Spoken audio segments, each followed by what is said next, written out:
si kuba bizinesi ya muntu yenna.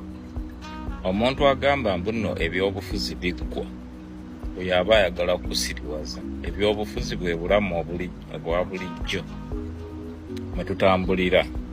Mumulowooza lwaki paaliyamenti etuula buli lunaku oba buli luvannyuma lwa nnaku eba eteesa ki ku mateeka mapya na misolo mipya giba gitagetingana bannayuganda.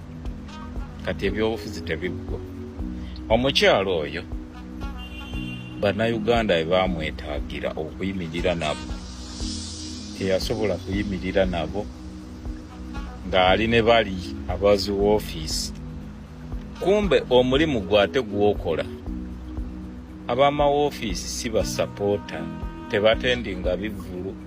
Abasinga oyinza n'okumutwalira tiketi naga simanyi oba nnaabaawo kanziguleko naye simanyi oba nnaabaawo, ate tebasobola kujjuza kifungo otegese.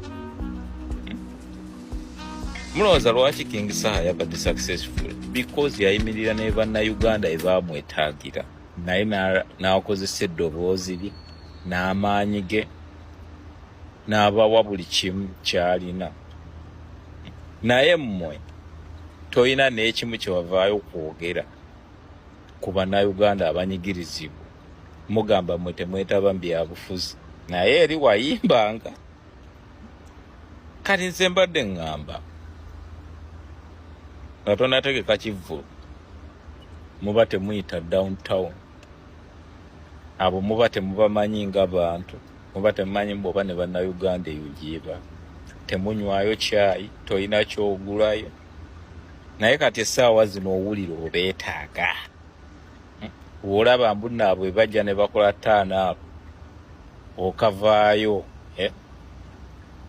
Okitegeera omuntu w'omulaba nga mbu wa mugaso ojja tuuka omwetaage, naye waakwetaaga naye yimirira naye, naye wabakuba omugongo.